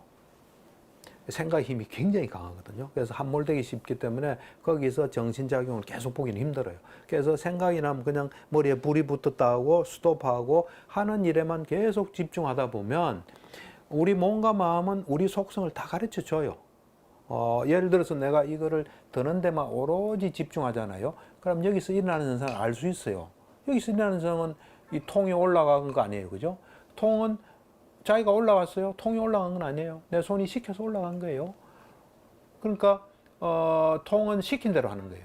그 다음에 잘 보면 정확하게 나중에 보면 손도 통하고 똑같은 거예요. 시킨 대로 하는 거예요. 뭐가 시킨 대로 하느냐? 정신이 시킨 대로 하는 거예요. 근데 통하고 정신은 안에가 여기는 생명이고 여기는 생명이 있다는 것 뿐이에요. 그럼 정신은 그러면 마음대로 하냐? 정신도 인과의 법칙을 따라요. 그래서 이 몸도 시킨 대로 하니까 자기 마음대로 하는 건 아니잖아요. 정신도 인과의 법칙상 일어나니까 그것도 마음대로 하는 게 아니에요. 그래서 이 몸과 마음은 다 속성을 보여주기 때문에 아침에 눈 떠서부터 잘 때까지 몸과 마음에서 일어나는 현상을 꾸준히 이래 관찰하다 보면 몸과 마음이 내게 아니라는 게 어느 날 와요. 이렇게. 그거는 이제 준비된 정도에 따라 달라요. 한 뭐 일주일 걸린 사람, 2주, 뭐 몇 달, 몇 년, 언젠가 와요. 내가 볼 때는. 왜냐면 마음은 아는 기능이 있어요. 근데 마음에 이제 번뇌가 붙어가지고 그 아는 기능을 이제 발휘를 못해요. 근데 이제 오로지 자꾸 집중하다 보면 그때요. 그래서 일단은 유신견은 아침부터 이제 자꾸 현재 집중하다 보면 어느 날 이게 유신견이 없어져요. 그다음 개금치는 사실은 유신견 없어지면 개금치는 또 따라 없어져요. 그러고 이 불법성 산보에 대한 의심이 없으면 따라 없어지기 때문에 개금치는 따로 노력 안 해도 돼요. 그다음에 불법성 산보에 대한 믿음 이거는 그 초기경전이 니까야를 꾸준히 보잖아요. 니까야를 꾸준히 보면 부처님과 그 제자들 사이에 무슨 일이 벌어졌다는 거, 그리고 부처님은 정말로 올바로 완벽하게 깨달았다는 걸 알 수 있어요. 그리고 그 제자들도 정말 사리불은 부처님 가까이 간 사람이에요. 대단한 제자들의 걸 보면서 이게 공유된 진리라는 걸 알게 돼요. 그러면서 불법성 삼보에 대한 의심이 없어져요. 그러니까 내가 그러면서 이제 조금 시간이 나면 앉아서 아나빠나사티라고 있어. 들숨날숨에 집중하다 보면 또 뭐 삼매를 얻을 수도 있고, 삼매를 얻지 않더라도 마음의 힘이 강하면서 지혜가 생길 수 있어요. 그래서 아침에 일어나면 현재 집중하고, 또 시간 나면 보행 명상이나 이 호흡하고 니까야 읽고 이러면은 예류자가 난 될 수 있다고 봐요. 불안, 우울, 정신적 어려움을 겪는 분들이 점점 늘어나고 있는데 예. 정신과 의사이자 수행자로서 예. 이들에게 불교의 가르침이 어떤 실질적인 유화가 도움을 줄 수 있는지, 아니면 뭐 어떤 조언 같은 것들을 해주신다면. 그렇죠. 보통은 이제 불교가 도움을 줄 수 있는 게, 보통 사람들은 이제 불안하고 우울하면 나 원래 그런 사람이야 이래 생각이 쉬워요. 근데 이제 불교를 통해서 지혜가 생기고 있는 그대로 보면 그 사람이기 때문에 불안 우울 생긴 게 아니에요. 그 사람이 언젠가부터 불안 우울이 생길 수 있는 뭐가 있어서 생긴 거예요, 이게. 그래서 요게 없어질 수 있는 올바른 노력을 하면 불안 우울은 없어져요. 그러니까 이 불교를 꾸준히 하다 보면 그냥 이 불안 우울이 어떻게 해서 생겼다는 걸 좀 알게 돼요. 그럼 그걸 또 없애는 길을 알아가지고 해결하면 돼요. 내가 볼 때는 이제 불안은 좀 간단히 이야기하면 미래로 간 경우가 되게 많아요. 내가 여기 찾아와서 나 불안합니다 한 사람들 이야기 잘 들어보면 미래로 간 거예요. 미래로 딱 갔을 때 모른다 하면서 탁 돌아오면은 불안이 없어져요. 또 우울은 내가 이래 보면 우울은 자기 삶에 불만족인 경우가 되게 많아요. 근데 내가 이래 볼 때는 자기 삶의 불만족이라는 거는 자기 현재 삶은 요래 있고 나 요렇게 살고 싶은데 안 되기 때문에 불안한 거예요. 요 차이만큼 우울한 거예요. 우울이 생기는 거예요. 근데 잘 보면 이게 있을 수밖에 없어요. 요걸 잘 보고 여기서 작업해서 올라가야 돼요. 근데 이거는 손 안 대고 나 이렇게 살아야 돼. 나 왜 이렇게 못 살아? 이러면 이거는 해결이 안 돼요. 그러니까 이제 내가 요즘 사람들을 보면 이 비교를 많이 하는 것 같아요. 비교를 많이 하면 괴로울 수밖에 없어요. 근데 비교란 것도 비교할 수 있는 조건이 된 사람이 비교하는 거예요. 비교할 조건이 없는 사람은 비교가 일어나지 않아요. 이 비교란 건 내가 볼 때, 내가 남을 볼 때 내가 이 사람보다 낫다, 이것도 비교예요. 내가 이 사람보다 못하다, 이것도 비교예요. 또 하나의 비교가 더 있어요. 내하고 이 사람하고 같아. 같은 건 없어요, 세상에. 다 달라요. 그래서 낫다, 못하다, 같다가 있으면 비교를 하는 사람이 쓰는 말이에요. 비교의 언어예요. 비교가 없어지면 나와 남은 다르다 하고 다르다는 걸 써요. 다르다. 그래서 이 비교를 하는 사람들이 보면 비교의 조건이 딱 구비되어 있어요. 그 조건을 없애면 비교는 일어나지 않아요. 어떤 조건이냐면 비교하는 사람들은 보면 이 모든 걸 비교하지는 않아요. 어느 부분을 가지고 비교해요. 제가 나보다 돈이 많다, 이거지 모든 걸 다 하지는 않아요. 안 그래요? 어떤 결과를 가지고 이야기해요. 어떤 부분을 가지고 해요. 또 어떤 경우는 보면 과정을 다 보진 않아요. 결과를 가지고. 쟤는 서울대 다니는데 나는 서울대 가기 위해서 쭉 어떻게 나를 보면은 또 비교가 없어질 수 있어요. 그 다음에 어쨌든 이 나라는 기준점이 있는 거예요. 내가 뭘 딱 보고 그런데 나는 하면 비교가 돼요. 보기만 하면 비교는 없어져요. 보기만 하면, 보는 것도 아까 말한 대로 전부 다 보면 거기서 거기에요.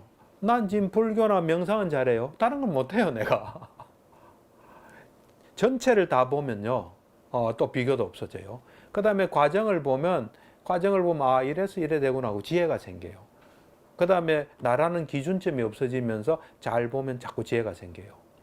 이게 비교가 왜 문제가 되냐면, 비교는 우리는 우리 인생을 잘 봐야 되잖아요. 잘 보고 내가 잘 살 수 있는 노력을 해야 되잖아요. 내한테 필요한 것도 하고. 그래야 되는데 비교가 되면 남이 딱 들어오게 돼요. 그래서 내 삶에 지장을 줘요. 나에 맞는 삶을 살 수가 없어요. 불안이나 우울한 게 어쩌면 우리한테 뭐 딱 붙은 것 같아도 잘 보면 그렇게 될 수 있는 뭐가 있었기 때문에 됐어요. 그래서 그에 없을 수 있는 뭘 하면 없어져요. 그리고 불안이나 우울이나 이런 것도 잘 보면 감정이잖아요. 이 감정은 언제나 이 앞선 게 있어요. 앞선 건 뭐냐면 어떻게 보느냐의 결과예요. 자기 삶을 어떻게 보느냐, 다른 사람을 어떻게 보느냐, 자기 상황을 어떻게 보느냐의 결과가 불안, 우울이에요. 보는 걸 바꾸면은 이게 또 바뀔 수 있어요. 그리고 이 불교의, 이제 특히 초기 불교의 가장 큰 장점이 뭐냐면, 이 우리 마음은 순간순간 일어나요. 유익한 마음이 일어나면 우리한테 좋은 결과가 와요. 해로운 마음이라면 안 좋은 결과, 불안, 우울은 다 해로운 마음의 결과예요.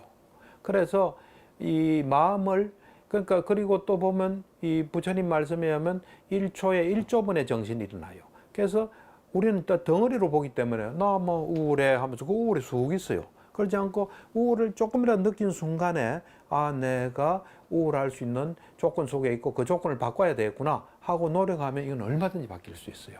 이제 그런 이 불교는 어찌 보면 정확한 어떤 파악과 해법을 제공한다고 볼 수 있어요. 이제 불교적으로 보면 어떤 현상이 있던 그것에 대한 그것이 일어날 만한 어떤 그 결과예요. 예를 들면 내가 지금 우울하다 하면 앉아 있을 때 우울해요. 그러면 모든 조건이 우울할 수 있는 상태에 있는 거, 앉는 걸 포함해서. 그럴 때 일어나면 조건 하나는 바뀌잖아요. 그럼 우울이 좀 달라져요. 누구한테 전화해도 좀 바뀔 수 있어요.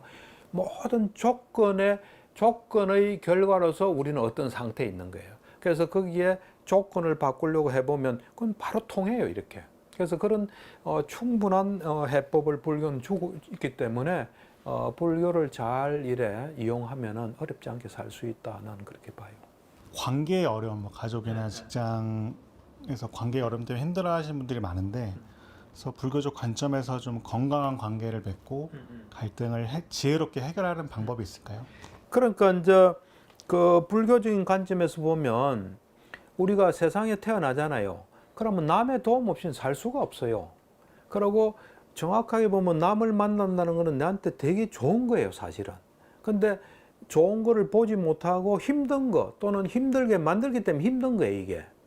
왜 남을 만나는 게 좋냐면 우리는 살아가는데 힘이 필요해요.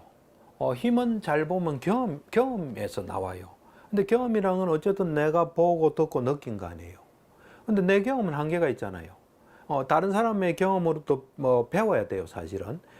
다른 사람의 경험에서 배우는 길은 책을 읽는다든지 그다음에 영화를 본다든지 뭐 이런 거예요.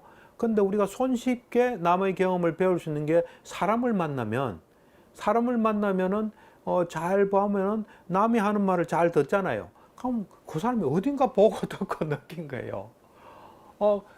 그 사람의 눈으로 잘 보고 듣고 느끼면 자기 경험이 막 커져요.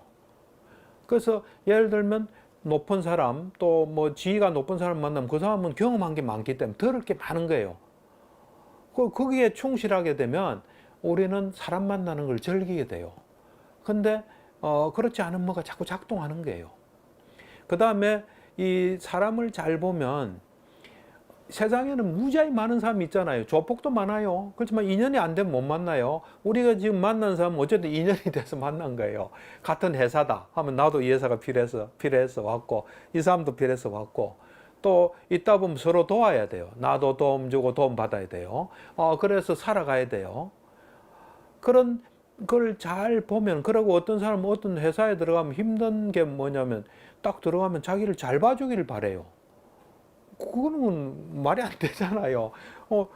자기도 이래 말하는 사람도 딱 보면 누구 보면 그냥 느낌이 들잖아요. 좋은 사람, 나쁜 사람. 그건 잘못된 게 하나도 없어요. 그건 어쩔 수 없는 거예요. 그렇지만은 또 인연이 됐기 때문에 내가 이 사람한테 도움 주고 또 도움 받는다. 하다 보면 그게 또 달라질 수 있어요. 처음에 딱 봤을 때 저 사람은 참 좋다. 이 사람은 없었으면 좋겠다 하는 거는 난 잘못됐다고 생각 안 해요. 살아오면서 그런 건 당연히 들잖아요. 그렇지만은, 그거는 그거고, 또 우리가 또 서로 도움 주고 받아서 같이 존재해야 되잖아요. 그죠? 여러 가지. 그러고 뭐 상사가 나한테 부당한 걸 시킨다. 그럴 때도 잘 보면 공존할 수 있는 게 있어요. 예를 들어서 내가 좋은 아이디어를 냈는데 목살 당했다. 그럼 어떤 사람 그다음부터 말 안 하는 사람이 있더라고. 그러면 안 돼요. 그냥 자기만이 아는 건 자기가 말하고 그게 뭐 받아들이지고 뭐 이런 거 생각하면 안 돼요. 그냥 말하고 나면 이 사람도 귀에 들었기 때문에 참고는 하는 거예요. 했는데 보니까 좀 괜찮아. 그럼 다음에 야, 너 의견 어때? 라고 물어볼 수도 있고. 그리고 사람을 내가 보면은 어떤 사람, 그러니까 이게 없어져야 돼요. 사람 볼 때 두렵거나 싫은 게 없어져야 돼요. 두려운 사람들은 보면은 저 사람이 나한테 이러게 하면 어떻게 하고 그걸 두려워한데, 내가 볼 땐 두려움 있는 사람은 저 사람이 뭘 두려워하나를 보면 돼요. 그러면 그 사람의 두려움 때문에 내가 두려운 걸 안 해요. 그러면서 하여튼 잘 봐야 돼요. 잘 보면서 하면은 얼마든지 인간관계에서 갈등이나 이런 거 없이, 예를 들면 회사를 들어갔다. 그러면 회사에서 빨리 잘하려고 하면 안 돼요. 잘 파악하고 있다 보면 다 알게 돼요. 하여튼 자기 문제에 안 걸리면 인간관계는 얼마든지 우리한테 좋은 거예요. 왜냐면 나는 하나 주면 여러 사람이 있으니까, 나는 하나 주지만 여러 사람한테 받으면 많이 받잖아요.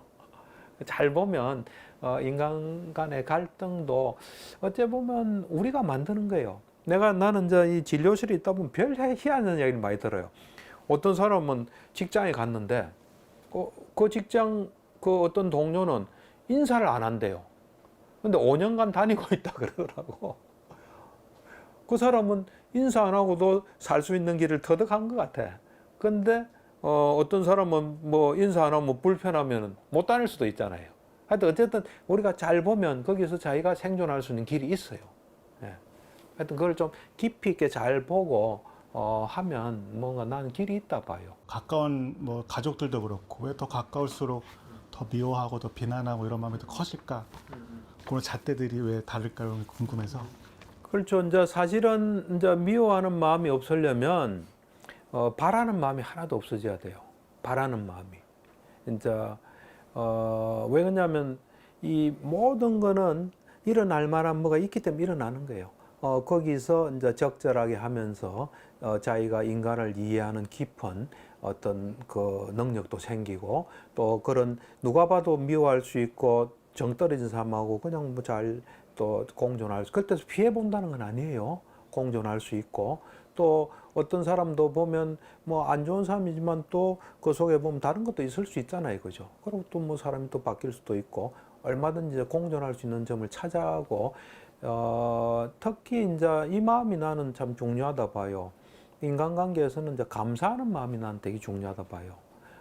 왜 그러냐면은 우리가 알게 모르게 하여튼 많이 이래 받아요.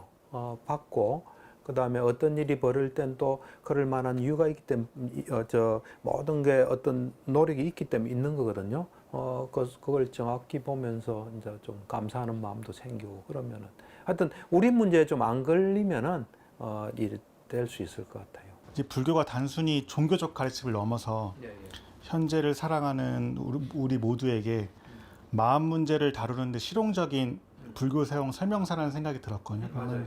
그럼 이 책을 어떤 분들이 읽었으면 좋겠다, 어떤 분들에게 추천하고 싶으신지.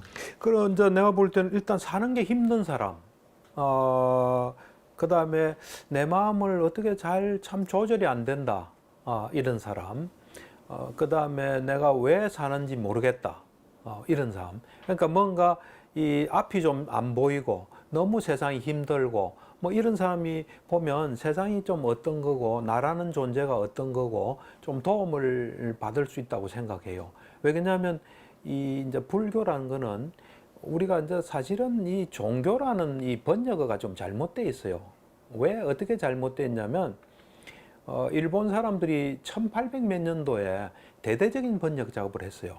그때 우리가 지금 쓰는 사회, 철학, 과학, 종교 전부 다 일본 사람이 번역한 거예요. 그러니까 굉장히 참 도움되는 작업을 많이 했는데 이제 내가 볼 때는 종교 번역이 좀 아쉬워요. 어떻게 아쉽냐면 영어의 religion을 종교로 번역했어요. 근데 우리 이 동양에 종교라는 말이 있었어요.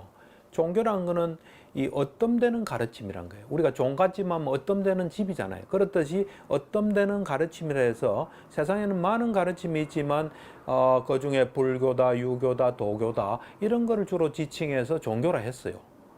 그런데 릴리전을 종교로 딱 번역하니까 이 릴리전이 그 라틴어 릴리지오에서 나온 말이거든요. 릴리지오라는 것은 나약한 인간이 전지전능한 신을 예배하고 숭배하고 그에 따라 사는 것을 릴리전이라 그랬어요. 릴리지오라 그랬어요. 그렇게 번역을 할 것 같으면 그냥 신교라고 번역하면 제일 좋아요. 신교. 신을 믿는 신의 가르침. 뭐 그럼 그건 아무 상관이 없는데 그거를 어떤되는 가르침의 종교로 해버리니까 이게 문제가 생긴 거예요. 그래서 나는 이렇게 생각해요. 불교를 뭐 종교 보다는 어떤되는 가르침 중에서도 궁극적인 과학으로 봐요. 나는 오늘날 과학이 있잖아요.